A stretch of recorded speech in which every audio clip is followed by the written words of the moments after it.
बिस्मिल्लाहिर्रहमानिर्रहीम। अस्सलाम वालेकुम नाज़रीन, आप देख रहे हैं प्रोग्राम हॉट सीट और मैं हूं हमजा भट्टी। नाज़रीन, पाकिस्तान तहरीक इंसाफ ने प्रैक्टिस एंड प्रोसीजर तरमीमी ऑर्डिनेंस को सुप्रीम कोर्ट में चैलेंज कर दिया है।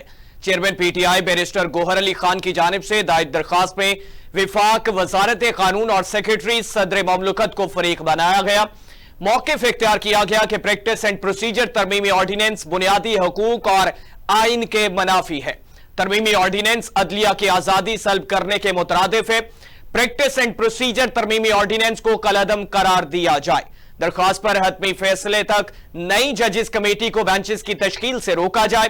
पुरानी supreme court practice and procedure जजेस कमेटी को बहाल किया जाए। दरखास्त में यह इस्तदा की गई है। और दूसरा, आईएमएफ की जानिब से पाकिस्तान को खुशखबरी सामने आई है, जिसमें आईएमएफ ने पाकिस्तान के लिए $7 अरब कर्ज की मंजूरी दे दी है। जराये के मुताबिक पाकिस्तान को 30 सितंबर तक $1.1 अरब की पहली किस्त मिलने का इम्कान जाहिर किया जा रहा है और कर्ज प्रोग्राम मंजूरी के बाद दूसरी किस्त भी इसी माली साल आ जाएगी। आईएमएफ का कर्जा 5% शरह सूद से कम पर मिलेगा।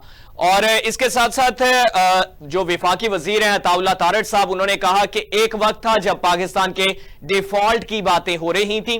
आज शरह सूद में कमी होने से मुआशी अशारिये बेहतर हो रहे हैं। आईएमएफ के साथ मुआहिदे के बाद मईशत ठीक होना शुरू हुई। ओवरसीज पाकिस्तानियों की जानिब से भी रिकॉर्ड तरसीलातें ज़र हुई हैं। मौजूदा दौर में पाकिस्तान की खारजा पॉलिसी भी बेहतर हो रही है। डॉलर की स्मगलिंग रोकने से रुपया मुस्तहकम हुआ। महंगाई का सिंगल डिजिट आना खुशाइंद बात है। ब्लूमबर्ग ने पाकिस्तानी मईशत में बेहतरी की तारीफ की है। विफाकी वजीर हैं अताउल्लाह तारड़ साहब, उन्होंने ये गुफ्तगू की। और दूसरी जानिब चीफ इलेक्शन कमिश्नर ने रियासती अदारे को सियासी जमात में बदल दिया। मुशीर इत्तलात खैबर पख्तूनख्वा बैरिस्टर सैफ ने यह कहा है, उन्होंने कहा कि इलेक्शन कमीशन बहाने ढूंढने के लिए इजलास पर इजलास बुला रहे हैं। इलेक्शन कमीशन आए बाएं शाएं के बजाय नोटिफिकेशन जारी करके आला अदलिया की तामील करे। ताखीरी हरबे इस्तेमाल करने पर इलेक्शन कमिश्नर तौहीन अदालत के मुर्तकिब हुए हैं। चीफ इलेक्शन कमिश्नर आइन से मुतसादिम फैसले करने पर आर्टिकल 6 के भी मुर्तकिब हुए। इलेक्शन कमीशन जाली हुकूमत के इशारों पर चल रहा है और उन्होंने कहा कि रियासती अदारों के सियासी फैसले मुल्क के लिए भयानक होते हैं। फॉर्म 47 की हुकूमत ने हर इदारे को तबाही के दहाने पर पहुंचा दिया है। यह तमाम तर बात है। इस पे हमें ज्वाइन किया है पाकिस्तान तहरीक इंसाफ से अरशद मंडा साहब ने। बहुत शुक्रिया अरशद मंडा साहब, आपने कीमती वक्त दिया। और हमारे साथ एज ए तज्जिया कार आयशा नुमान साहबा हमारे साथ मौजूद हैं। आयशा साहबा, बहुत शुक्रिया, आपने कीमती वक्त दिया। अरशद मंडा साहब, आपसे आगाज करना चाहूंगा, क्या समझते हैं पाकिस्तान तहरीक इंसाफ ने प्रैक्टिस एंड प्रोसीजर तरमीमी ऑर्डिनेंस को सुप्रीम कोर्ट में चैलेंज कर दिया है? जी भैया, अस्सलाम वालेकुम। बहुत शुक्रिया प्रोग्राम में शमूलियत का मौका देने का। जी तो देखें, अगर आप बहुत ज्यादा पीछे ना जाए तो सिर्फ चंद हफ्ते पहले की बात है कि यही गवर्नमेंट थी, यही वजीर कानून थे कि ये राग अलाप रहे थे कि हमने चीफ जस्टिस की जो एक मोनोपोली है, चीफ जस्टिस के इख्तियारात को कम करना है। और ये वाले ही चीफ जस्टिस साहब हैं, ये एक ओपिनियन ले रहे थे कि मैं खुद अपने इख्तियारात कम कर रहा हूं तो किसी को क्या इतराज हो सकता है। तो उसमें एक रास्ता इख्तियार किया गया। हम समझते हैं कि वो ठीक रास्ता था कि चीफ जस्टिस समेत 2 सीनियर तरीन जजेस को उस बेंच का, उस कमेटी का हिस्सा बनाया गया, जिसने डिफरेंट बेंचेस वगैरह तश्कील देने थे और मुख्तलिफ केसेस की प्रायोरिटी सेट करनी थी। ये एक जनरल असूल था जिसके ऊपर किसी को भी इतराज नहीं हो सकता था कि चीफ जस्टिस के अलावा 2 सीनियर तरीन जजेस थे। अब इसी गवर्नमेंट ने हालातों के पेश नजर, अपनी जरूरियात के पेश नजर सिर्फ 1 माह बाद उस कानून को दोबारा बदलने जा रही है, जिसमें वही इख्तियार दोबारा चीफ जस्टिस की शख्सियत में मरकूज किए जा रहे हैं कि 2 सीनियर तरीन जजेस और एक जज उनकी मर्जी का, वो जौन सा मर्जी हो, 3रे नंबर पे हो, 4थे नंबर पे हो और 5वें नंबर पे हो। और उसमें समझने की जरूरत यह है कि एक चीफ जस्टिस साहब खुद होंगे, एक उनकी मर्जी का जज होगा। जिससे 3 रुकनी कमेटी में उनकी तादाद 2 हो जाएगी और वो अक्सरियत में आने के बाद अपनी मर्जी के बेंचेस तश्कील दे सकेंगे और अपनी मर्जी के फैसले उन बेंचेस से ले सकेंगे। तो हम समझते हैं कि ये बिल्कुल पाकिस्तान तहरीक इंसाफ ने बेहतरीन कदम उठाया है और हम कानूनी उस पर हर इनकी इस किस्म की जो अदारों को खराब करने की जो इनकी एक कोशिश चल रही है, हम इसको हर कानूनी महाज के ऊपर इनको रजिस्ट करेंगे इंशाल्लाह ताला। अच्छा मंडा साहब, इसमें एक चीज काबिल गौर है कि माजी की अगर बात करें तो खान साहब ने भी आईनी अदालत की हमायत की थी और वोट भी कास्ट किया था, तो पाकिस्तान तहरीक इंसाफ भी तो इस हक में थी माजी में भी, तो अगर अब उसका जो है वो आगाज किया जा रहा है तो इसमें क्या जो है वो सकम नजर आ रहा है? देखिए भाई, आईनी अदालत जो है दुनिया के बेशुमार ममालिक में मौजूद है और ताकि रूटीन के जो अवाम के केसेस हैं वो सेपरेट अदालतों में देखे जा सके, उनके ऊपर फैसले किए जा सके और आईनी मामला को सेपरेटली देखा जा सके। बिल्कुल वो हमने इमरान खान साहब ने, पाकिस्तान तहरीक इंसाफ ने माजी में भी, न सिर्फ माजी में, हम आज भी आईनी अदालत की हमायत करते हैं, लेकिन जो इसमें सकम है कि आईनी अदालत के इस वक्त जो आईनी अदालत बनाई जा रही है वो एक फर्द वाहद को मद्देनजर रखकर बनाई जा रही है। ठीक है। और हमेशा कानून की नजर में, दुनिया की हिस्ट्री में, कानून की हिस्ट्री में होता यही है कि जब इस किस्म की तरमीम की जाती है तो वो आने वाले जो जज साहबान या आने वाला प्लेयर होता है वहां से की जाती है। और उससे बढ़कर पाकिस्तान तहरीक इंसाफ इस बात के ऊपर तैयार है, एक वाइड कंसेंसस क्रिएट किया जाना चाहिए। इसके ऊपर देखें, 73 का आइन पास हुआ जी। आज तक वो हमारे मुल्क की वहदानियत की निशानी है वो। आज तक हम उसी के सहारे यहाँ तक पहुंचे हैं जी। अब उसके हुलिया बिगाड़ा जा रहा है और देखिए उस वक्त तमाम मुकातबे फिक्र उसमें शामिल थे और उन मुकातबे फिक्र के शामिल होने की वजह से ही ये कितना अच्छा कानून बना कि जिसे जो आज तक चल रहा है। इसी तरह इसके ऊपर भी मुआशरे में, पार्लिमानी पार्टियों में और बल्कि तमाम मुकातबे फिक्र को इसमें शामिल करके वाइड कंसेंसस, ओवरऑल एक कंसेंसस क्रिएट करने की जरूरत है। पाकिस्तान तहरीक इंसाफ उससे अपने उस पॉइंट ऑफ व्यू से आज भी पीछे नहीं है, लेकिन इनको किसी चीज की, मेरी आखिरी एक बात ऐड करने में, उनको जो जल्दी है कि ये अक्टूबर के महीने में 25 अक्टूबर से पहले पहले ये सारा कुछ क्यों करना चाह रहे हैं? इस तरह ये शब खून मारने के मुतरादिफ है और वो इंशाल्लाह ताला वो नहीं हो पाएगा जी। आयशा नुमान साहब, आयशा साहब क्या समझती हैं प्रैक्टिस एंड प्रोसीजर तरमीमी ऑर्डिनेंस को सुप्रीम कोर्ट में चैलेंज कर दिया गया है। अरशद मंडा साहब कह रहे हैं कि ये जो फर्द वाहिद को सहूलतकारी के मुतरादिफ है, इसलिए ये तमाम तर चीजें की जा रही हैं, तो आपका क्या नुक्ता नजर होगा इस पे? बिल्कुल दुरुस्त कह रहे हैं अरशद मंडा साहब।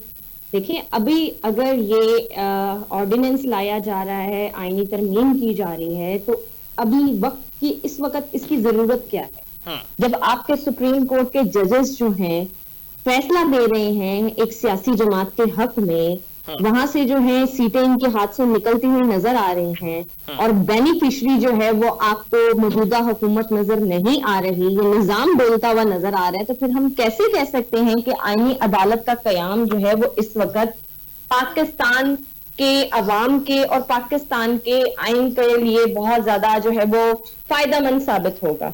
अब आप ये देखें कि जी इससे पहले भी ऑर्डिनेंस जो है वो आते रहे हैं। काजी फायज ईसा साहब के खिलाफ भी जनाब ऑर्डिनेंस आया था माजी में, जिनकी तरफ से लाया गया था, ये भी पता है आपको। तो उस वक्त तो काजी साहब फरमाते थे कि ऑर्डिनेंस लाना जो है ये एक डिक्टेटर का काम है, ये जमहूरी हुकूमतें जो है वो ऑर्डिनेंस लेकर नहीं आती। अब रातों रात जो है वो आपने ऑर्डिनेंस पेश कर दिया है, ठीक है। अब practice and procedure bill committee के अंदर भी जो है आपने रद्द-बदल करना शुरू कर दिया। ये आपका अपना ही बनाया हुआ पूरा फॉर्मूला है। आज उसी फॉर्मूले से जो है आप खुद ही जो है रूबरदानी कर रहे हैं। आपने जो मोस्ट सीनियर जज है जस्टिस मुनीब अख्तर साहब, आपने उनके ऊपर कुछ एक्यूजेशंस वगैरह लगाकर आपने 11 वजूहात जो है वो बयान की गई हैं। जस्टिस काजी फायज साहब ने जवाबी खत लिखा है जो जी 11 वजूहात आपने जस्टिस मुनीब अख्तर के खिलाफ तो पेश कर दी, लेकिन वो जो 170 आपके खिलाफ वजूहात आपके 6 जजेस ने जो पेश की थी, सुप्रीम कोर्ट के जजेस जो आपके बारे में बयान कर रहे हैं, उनके ऊपर आप कान क्यों नहीं धर रहे? आप क्यों ऐसा समझ रहे हैं कि आप ही वो फर्दे वाहिद इस वक्त जो है इनफरादी कुव्वत है जिसके बुनियाद पर पूरा सुप्रीम कोर्ट जो है वो स्टैंड कर रहा है? देखिए, जहां पर 8 जजेस एक तरफ, 3 जजेस एक तरफ, तो फिर वो बात है ना, सीधी सी बात है, मेजोरिटी इज द अथॉरिटी। तो फिर जो मेजोरिटी है, क्या वो बेवकूफ है, या वो लोग जो है यहाँ से किसी थर्ड क्लास यूनिवर्सिटी से जो है वो डिग्रियां लेकर यहाँ पर आकर बैठ गए हैं? सिर्फ आपकी क्रेडिबिलिटी जो है वो इस वक्त रिलायबल है पूरे सुप्रीम कोर्ट के लिए, पाकिस्तान के आईन और कानून के लिए, लेकिन बाकी सब जजेस जो हैं वो बेवकूफ है। तो ऐसा तो नहीं होगा ना, वो मीठा मीठा हफ हफ कड़वा कड़वा थू थू। जब जजों के घरों से कैमरे निकल रहे थे, जब उनको धमकाकर अपनी मर्जी के फैसले लिए जा रहे थे, जब उनके खानदानों को हरासा किया जा रहा था, जब मुल्क में आइन के बरखिलाफ इलेक्शन 1 साल पूरा मुलतवी हुआ, तब आपका आइन कहाँ चला गया था? आप तो आए थे ना, वो अपना एक आइन की किताब पकड़कर, याद है आपको ये, जब इनकी चीफ जस्टिस के ओहदे पर ये विराजमान नहीं हुए थे, ये पार्लियामेंट हाउस में आए थे, इनके दाएं जानिब जो थे जनाब शहबाज शरीफ थे, बाएं जानिब जनाब आसिफ अली जरदारी बैठे हुए थे। आइन की किताब इन्होंने हवा में लहरा कर कहा था ना कि मैं सिर्फ इस आइन को मानता हूं, मैं इस आइन का अलंबरदार हूं।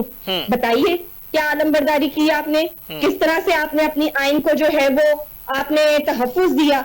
आज आपकी नाक के नीचे जो है वो हर रोज आइन की 1000 धज्जियां उड़ रही हैं। आप अपनी मर्जी के जो है वो तामीम लेकर आ रहे हैं, आप अपनी मर्जी के ऑर्डिनेंस लेकर आ रहे हैं, जिसको दिल चाह रहे हैं आप निकाल कर जो है यहाँ पर बिठा रहे हैं, जिसको आप दिल चाह रहे हैं यहाँ पर आप एडहॉक जजेस की सूरत में अंदर ऐड कर रहे हैं। मतलब ये क्या तमाशा क्या चल रहा है?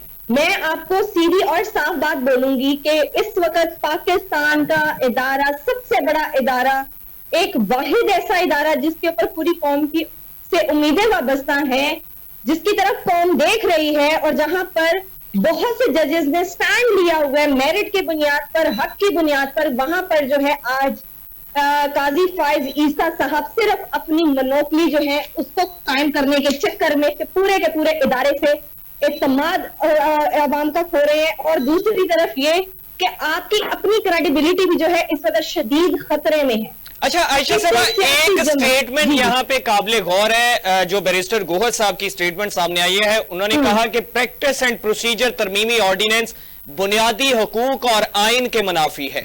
तरमीमी ऑर्डिनेंस अदलिया की आजादी सल्ब करने के मुतरादिफ है।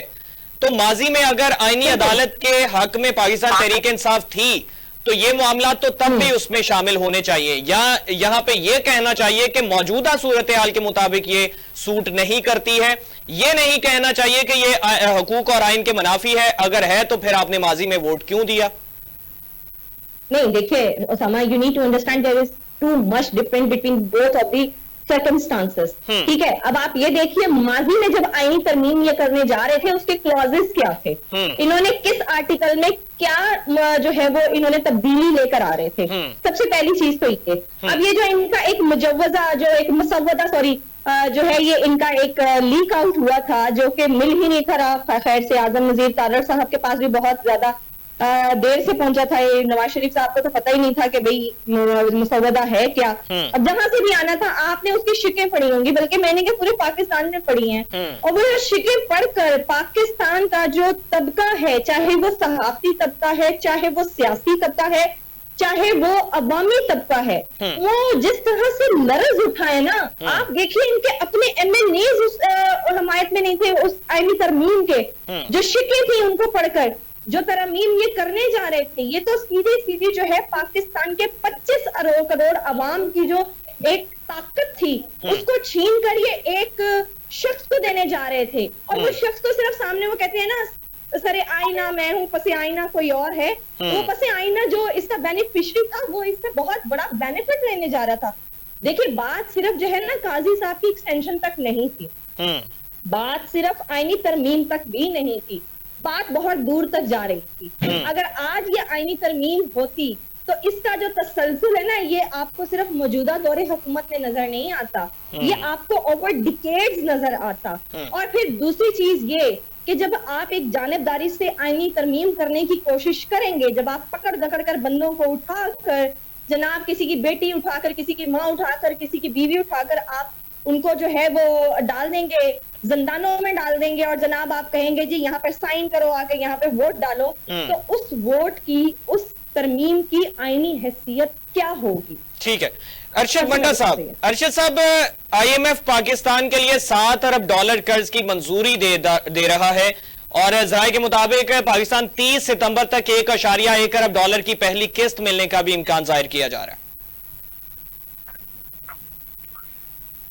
जी भाई, मंडा साहब क्या कहना चाहेंगे इस पे? IMF जो है वो पाकिस्तान के लिए $7 अरब कर्ज की मंजूरी दे रहा है। पाकिस्तान मुस्लिम लीग नवाज दावा कर रही है कि ये हमारी कामयाबी है, उसका मुंह बोलता सबूत सामने आ रहा है, अवाम के लिए रिलीफ मिलना शुरू हो रहा है। अवाम को जो रिलीफ मिल रहा है वो आपके सामने है। इस बजट में जो इन्होंने अवाम का हाल किया है और जो इन्होंने किसान का हाल किया है अपनी करप्शन से, वो सब आप सबके सामने है। आज तक किसी कौम की हालत कर्जा लेकर भी बदली है। ये बुलंदो बां दावे करते रहे हैं, इससे पहले भी हर IMF के प्रोग्राम के ऊपर इसी तरह ही अपनी कामयाबियों के दावे करते रहे। लेकिन आज भी सूरत हाल देखें इस तरह है कि टैक्स तो दे आम आदमी, टैक्स तो दे इस मुल्क का ताजर, इस मुल्क का तनख्वाहदार तबका, और उनके ऊपर टैक्सेस की भरमार करके IMF के शरायत पूरी करके ये जो कर्जा ले रहे हैं ये इनकी जेबों में जाता है। इसका अवाम को किसी किस्म का ना तो रिलीफ मिलना है। इन्होंने अपनी कामयाबियों के दावे करने हैं तो एग्रीकल्चर में कोई इंकलाब बर्पा करे, कोई सनत के मैदान में कोई इस किस्म की रिफॉर्म्स इंट्रोड्यूस करवाएं कि यहाँ पे कारोबार जिंदगी शुरू हो, ताकि एक सर्कुलेशन ऑफ मनी शुरू हो, अवाम की हालत बदले। अवाम का ये जो इन्होंने टैक्सेस की भरमार करके हर कारोबारी आदमी का गला घोट दिया है, उसके लिए कुछ करें, कुछ अपने हुकूमती अखराजात खत्म करें, कुछ अपनी पसंद नापसंद के लिए, अपनी कमीशन के लिए जो इन्होंने तरक्याती कामों का एक उसमें जो करप्शन करते हैं, उसमें जो परसेंटेजेस खाते हैं, और उसका कला कमा करें ताकि आम अवाम को रिलीफ मिल सके। ये अपने लिए ये जो कुछ भी कर रहे हैं इसका रिलीफ अगर है तो इस्लामाबाद के कॉरिडोर्स में इन लोगों को रिलीफ है। एक आम आदमी को बिल्कुल इससे कुछ रिलीफ नहीं है, ना उसका कुछ लेना देना है। आयशा साहबा किस तरह से देखती हैं IMF के साथ जो प्रोग्राम का जो उम्मीद एक रखी जा रही थी उसमें $7 अरब कर्ज की मंजूरी जो है वो दे दी है, और जराये के मुताबिक 30 सितंबर तक $1.1 अरब की पहली किस्त भी मिलने का इम्कान जाहिर किया जा रहा है। हैरत होती है मुझे इन कम अक्लों की बातों पर, इनके बड़कों पर। समझ से बाहर है कौन सी ऐसी कौम है ये, किस मुआशरे से ताल्लुक रखते हैं कि भाई आपको कर्ज मिल रहा है तो आप खुशखबरियां बता रहे हैं उसको। अजीब हैरत की बात है, हम किस मुहज़्ज़िब मुआशरे में इस वक्त मौजूद है, मेरी तो समझ से बाहर है। अल्लाह अल्लाह करके IMF ने आपको बाजू पकड़ाया है, किस तरह से आपने उनके पैर पकड़े हैं, हमसाया ममालिक के सामने आपने तरले मिन्नतें की हैं जी हमें कर्जा दिलवा दें। पहले उधर से आपको लाल झंडी दिखी, फिर कहीं जाके आप लोगों ने नाक में दम कर दिया पाकिस्तानियों के। कभी आप बिजली की कीमत बढ़ा रहे हैं, कभी आप गैस की कीमत बढ़ा रहे हैं, कभी आप अशिया खुर्दोनोश पे सब्सिडी खत्म कर रहे हैं, कभी आप यूटिलिटी स्टोर्स को बंद कर रहे हैं, कभी आप किसी इदारे की नजकारी की तरफ जा रहे हैं। मतलब आप क्या क्या नहीं आपने पापड़ बेले। आज आपको IMF $7 अरब का कर्जा दे रहा है तो आप बड़ी तलांगे मार मार के दिखा रहे हैं। ये अता तारड़ साहब जो हैं ये ऐसे बता रहे हैं जैसे पता नहीं कितना बड़ा इन्होंने अचीवमेंट इन्होंने हासिल कर रही है। अरे भाई आप मुझे ये बताइए कि आपका एग्रीकल्चर जो है वो क्या कहते हैं यहाँ पर कहाँ पे है? आपके एग्रीकल्चर जो आपके आपने तरक्की की है, डेवलपमेंट है, वो कहाँ पर है? आपने तालीम के शोबे में क्या जो है वो नुमाया काम किया है? आपने पाकिस्तान के लोगों को रोजगार के वसाइल क्या मुहैया किए हैं? IT कंपनी आपके पाकिस्तान में बंद हो चुकी है, बड़े बड़े प्लांट्स आपके पाकिस्तान में बंद हो चुके हैं। यहाँ पर सरमायादार जो सरमायाकारी करने के लिए तैयार नहीं है। पाकिस्तानी जो है यहाँ से छोड़ छोड़ के मुल्क बाहर जा रहे हैं, और जनाब यहाँ पर कोई एक टका अपना इन्वेस्ट करने को तैयार नहीं है। और आप लोग बता रहे हैं जी बहुत बड़ी खुशखबरी है। अब बताइए यहाँ पर जो पाकिस्तान में जो बच्चा पहले पैदा होता था उस पर जहाँ पर $200 अरब का अगर किसी पर जो है वो कर्जा था तो जनाब आज उसके ऊपर $500 अरब का हो जाएगा। मतलब ये हैरत वाली बात है कि आप अपनी नाअहलियों को, आप अपनी नालायकियों को जो है वो अपनी अचीवमेंट्स बनाकर पेश कर रहे हैं, और उस पर आप हमें बोल रहे हैं कि हम आपको दाद दें। अच्छा आयशा साहब, इसमें जो एलामिया जारी किया गया है, एलामिया के मुताबिक उन्होंने कहा है कि जो इसमें मुश्किल कारोबारी माहौल है, कमजोर हुक्मरानी और रियासत का ज्यादा अमल दखल सरमायाकारी में रुकावट बनते हैं। टैक्स बेस तंग होने की वजह से मालियाती पायदारी, समाजी और तरक्याती अखराजात पूरा करना मुश्किल है। गुर्बत से मुस्तकिल निजात के लिए सेहत और तालीम पर खर्च नाकाफी है। बुनियादी ढांचे में नाकाफी सरमायाकारी ने मुआशी सलाहियत को महदूद कर दिया है। यह अलामिया भी इसमें जारी किया गया। आप मुझे ये बताइए, निगरान हुकूमत में कौन था? अभी मौजूदा दौरे हुकूमत में कौन है? क्या नारा लगा कर आए थे ये? क्या करने आए थे ये? अब ये हमें अपनी सारी मजबूरियों की दास्तानें सुना रहे हैं, जी ऐसे है तो वैसे है। अरे भाई, आप लोग करने क्या आए थे? आपके पास तो इतनी बेहतरीन मुआशी टीम थी। आप तो अपने वजीर खजाना जो था वो आप इंपोर्ट करके बाकायदा तौर पर लेकर आए थे कि भाई वो आएगा तो पाकिस्तान में डॉलरों की रेले वेले हो जाएंगी, पाकिस्तान का जो शहरी है वो बहुत ज्यादा, उनको तो आयशा साहबा वजीर खजाना लगने नहीं दिया गया। मेरी बात सुनिए, हमजा पिछले दौरे हुकूमत में भी तो वजीर खजाना थे ना जी। उस वक्त कौन सा उन्होंने जो है वो यहाँ पे दूध शहर की नहरें बहा दी थी? ये उन्हीं का बोया हुआ जो है ये हम काट रहे हैं। अब अगर उनको वजीर खजाना नहीं भी लगा कर दिया गया तो ये फिर ना है ना हुकूमत में, बट जे सामने से क्यों अपने सर पे जो है ये तमाम बलाएं ले रहे हैं जब इनके पास कोई अथॉरिटी नहीं है, जब ना अपना वजीर खजाना नहीं लगा सकते, वजीर आजम की कोई अथॉरिटी नहीं है, वजीर आजम जो है वो नायब वजीर आजम मोहसिन नकवी साहब हैं, तो फिर आप करने क्या आए हैं यहाँ पर? आप हमें ये बताइए। हम इनसे सवाल गंदुम करते हैं, नायब वजीर आजम इसहाक डार साहब को कंसीडर करते हैं? नहीं जी नहीं, आप छोड़ें, बस मैं आपको बोल रही हूँ ना, ये चेहरे सामने जो है ना उनको ना आप देखें, जो बैक डोर पे जो पावर कॉरिडोर है ना, आप सिर्फ उनको देखें कि पावर जनरेट कहाँ से होती है और कहाँ से किसका हुक्म चलता है। ये सभी जानते हैं, पाकिस्तान का बच्चा बच्चा जानता है, लेकिन मुझे इस IMF प्रोग्राम से पाकिस्तान का के अंदर कोई बेहतरी आती महसूस नहीं हो रही, ना तो मईशत में, ना ही आम शहरी के लिए। मेरे नजदीक आम शहरी के हालात और बद से बदतर होने जा रहे हैं। यहाँ पर जो है अगर रोजगार के वसाइल नहीं मुहैया किया जाएंगे, यहाँ पर सेहत और तालीम की सहूलियात नहीं फराहम की जाएंगी, ज़राअत के शोबे को मजबूत नहीं किया जाएगा।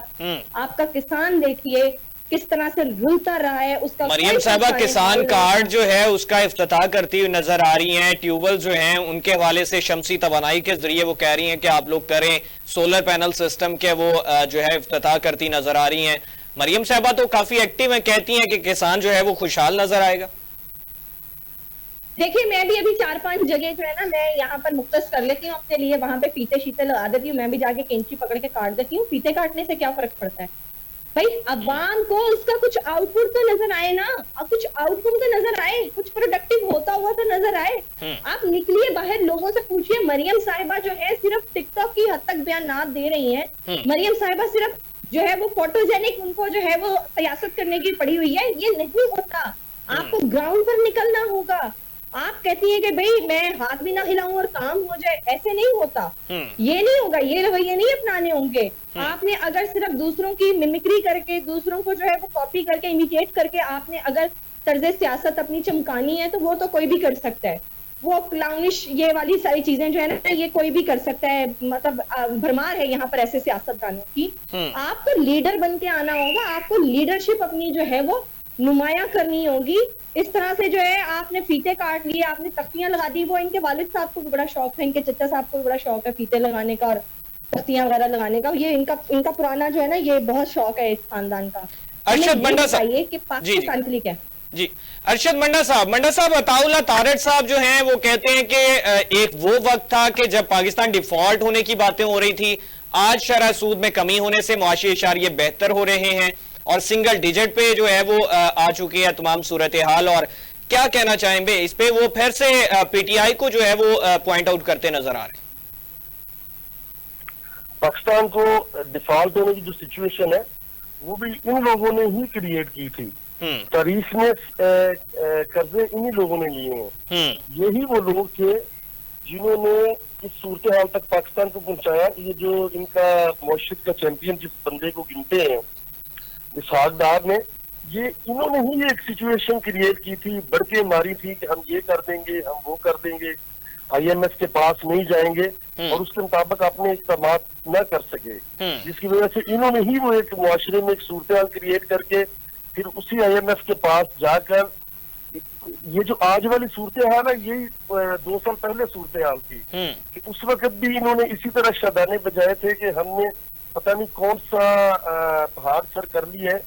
इनकी कारकर्दगी देखें 2 साल में, ये जो पहले 16 माह रहे हैं और अभी इन्हें 6 माह हो गए हैं कि आज तक इनका कारनामा यह है कि ये कर्जा लेने को अपनी कामयाबी गर्दान रहे हैं। कोई एक सिंगल सोशल सेक्टर में, सेहत में, तालीम में, कारोबारी में महाज के ऊपर, ट्रेड डेफिसिट कम करने में, एक्सपोर्ट्स बढ़ाने में इनका कोई एक सिंगल कारनामा इन्होंने किया हो। आज मुल्क की सूरत ये है कि आप अपने मोटरवेज जो है उनको गिरवी रख रहे हैं। आपका जो सारा नौजवान है, जो पढ़ा लिखा नौजवान है, वो बाहर जा रहा है और वो वहां से अपने घर वालों को $500,000 जो हर महीने मंडा साहब, वैसे नवाज शरीफ साहब भी दोबारा वापस जा रहे हैं।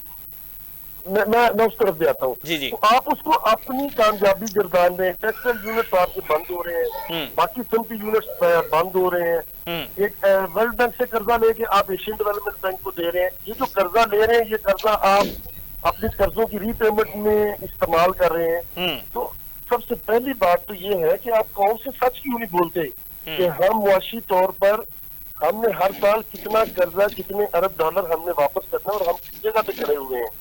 रह गई बात नवाज शरीफ की, तो वो एक वजीर आजम बनने आया था और इस निजाम में वो वजीर आजम न बन सका, तो अब वो वापस जा रहा है। और आज तक आपको पता है कि 2-3 माह से वो इस कोशिश में था कि वो बाहर जा सके। लंदन में उसकी जान है, तो वो अभी उसे बहुत सारी गारंटीज वगैरह लेके उसे भेजा जा रहा है और यही सारा इनका आपके सामने है। क्या समझते हैं कि इजाजत नामा मिल जाएगा? लेकिन पिछले दिनों से भी ये खबरें गर्दिश कर रही थी कि जा रहे हैं, लेकिन फिर से रोक लिया गया। और इस पे क्या कहना चाहते हैं? अब राजीनामा हो चुका है कि वो चले जाएं? जो देखो खबरें आ रही हैं उनके मुताबिक तो शहबाज शरीफ समेत बाकी लोगों की गारंटी देने के बाद उनको भेजा जा रहा है। और उनकी एक बेतबारी का जो अंसर है और जो वो वजीर आजम बनने आए थे, जिस लालच में आए थे, वो पूरा नहीं हुआ। तो वो तो कुछ अदारे, कुछ ताकतें जो इस मुल्क की हैं, वो उनके नजदीक उनकी वो क्रेडिबिलिटी वाला अंसर तो उस जगह मौजूद है। लेकिन जिस तरह इस खानदान के अंदर ताकत, इक़्तिदार की लालच पाया जाता है, तो मेरे ख्याल में ये बाहर जाके भी कोई कारनामा सर अंजाम नहीं देंगे।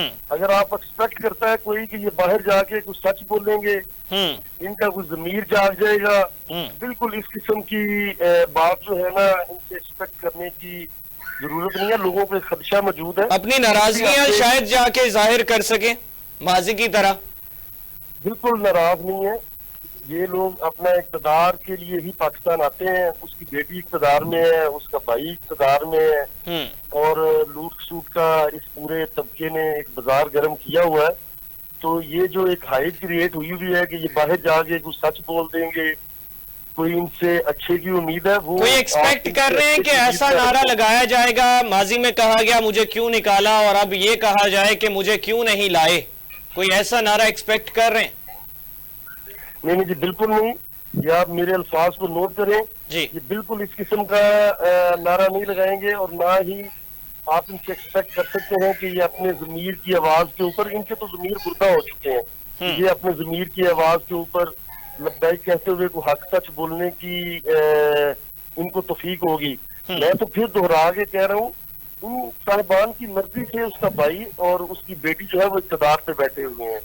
ये तो इनका मकसद इस वक्त अपनी अगली नस्ल को इक़्तिदार के ऊपर लाना है, इक़्तिदार के ऐवानों में लाना है। इनका मेरे से, आपसे, एक आम आदमी से इनकी कोई उनसीयत नहीं है, उसका कोई उन्हें ख्याल नहीं है। वो अपनी नस्लें सुधार रहे हैं और इक़्तिदार को अपने आप को मजीद मजबूत करने के लिए इस्तेमाल कर रहे हैं। इसलिए इस किस्म की बात लिख के रख छोड़ें कि इनसे किसी किस्म की ऐसी चीज कि मुझे क्यों नहीं लाया गया, कि आप इससे वो चीज एक्सपेक्ट ना करें।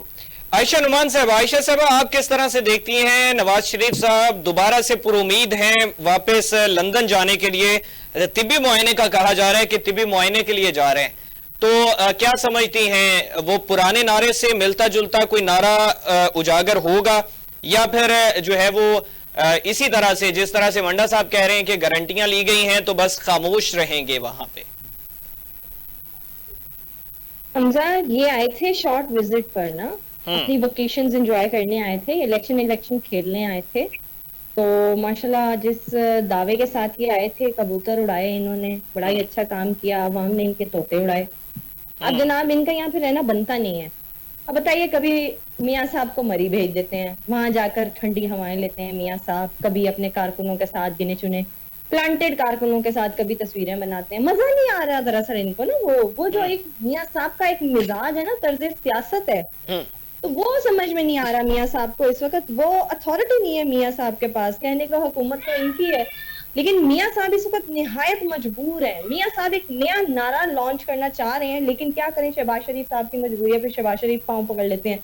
मरियम साहब की, माँ साहिबा की मजबूरी है, फिर मरियम साहिबा का हाथ जोड़ लेती हैं कि ना करो अब्बा जी, मेरी हुकूमत चली जाएगी। अब मियाँ साहब जो है ना बहुत ज्यादा दिल बर्दाश्त हुए हैं। अब मेरी इत्तलात के मुताबिक मियाँ साहब की टिकट भी जो है ना वो बुक हो चुकी है, हो सकता है 1-2 दिन में जो है वो मंजर आम पर आ जाए। तो टिकट इन्होंने बुक करा ली है, अब लंदन जाते हैं। और अगर कैंसिल हो जाती है या अगर दोबारा से इजाजतनामा जो है वो मनसूख हो जाता है या डिले हो जाता है, देन व्हाट? नहीं देखिए, अब अगर टिकट बुक करवाई है ना इतने अरसे बाद दोबारा, तो यकीनी तौर पे कुछ ना कुछ जो है वो गारंटियां शरंटियां, इतलात अभी भी कुछ मुख्तलिफ है। वैसे आपको इतना बताता चलो, देखिए ये अपने तय पूरी कोशिश कर रहे हैं कि हम यहाँ से किसी तरीके चले जाएं, यहाँ से जाने की कोशिश नहीं करें जब हालात इनके लिए इतने साजगार हैं। इनके भाई की हुकूमत है, इनकी बेटी वजीर आला पंजाब है, तो इनको इस चीज किस बात की इतनी इनसिक्योरिटी है? आखिर इनके ऊपर तो कोई अब मसला नहीं है ना, इनको तो कोई अदालत पकड़ेगी नहीं। माशाल्लाह से काजी फायज ईसा साहब जो है बड़ी अदालत में बैठे हुए हैं, काजी वो सॉरी जस्टिस आमिर फारूक जो है वो छोटी अदालत में बैठे हुए हैं। तो इनको मसला क्या है? आखिर इनको तो कोई मसला नहीं होना चाहिए, लेकिन कहीं ना कहीं कोई तो ऐसा प्रॉब्लम है ना जो मियाँ साहब को यहाँ पर सुकून नहीं मिल रहा। तो इसी चक्कर में जो है वो मियाँ साहब जो है वो यहाँ से जाने की कर रहे हैं, और मुझे पूरा यकीन है कि कुछ अरसे बाद जरूर कोई ना कोई शोशा निकलेगा, कोई ना कोई नुक्ता जरूर यहाँ से शोर बर्पा होगा, कोई नया नारा लगाने के लिए मियाँ साहब जरूर तगोदर करेंगे, लेकिन इनके तमाम नारे इन्होंने खुद ही जमीन बोस कर दी। ठीक है, बहुत शुक्रिया आयशा नुमान साहबा। अरशद मंडा साहब बहुत शुक्रिया, पाकिस्तान तहरीक इंसाफ से अरशद मंडा साहब हमारे साथ मौजूद थे और आयशा नुमान साहबा एज ए तज्जियाकार हमारे साथ मौजूद थी। नाज़रीन, ये मौजूदा सूरत हाल है जिसमें अरशद मंडा साहब की जानिब से भी कहा गया कि पाकिस्तान तहरीक इंसाफ ने भी अगर आईनी अदालत की बात की थी तो उसमें क़वायद-ओ-ज़ाबित डिफरेंट थे, मुख्तलिफ थे। आज जो है वो इनफरादी शख्स को जो है वो तहफ़्फ़ुज़ देने के लिए, उसको एक्सटेंशन देने के लिए तमाम तर मामलात किए जा रहे हैं। और इसमें नवाज शरीफ साहब जो है उनके हवाले से खबरें गर्दिश कर रही हैं कि वो लंदन जो है वो अपने तिब्बी मुआयने के लिए जाना चाह रहे हैं। देखना ये होगा कि उनको इजाजत मिल गई है, वो चले जाते हैं या फिर डिले हो जाता है, इलाज का जो मुआयना है वो डिले कर दिया जाता है। नाज़रीन, आज के लिए इतना ही। अपने मेजबान हमजा भट्टी को इजाजत दीजिए, अल्लाह ने के बाद।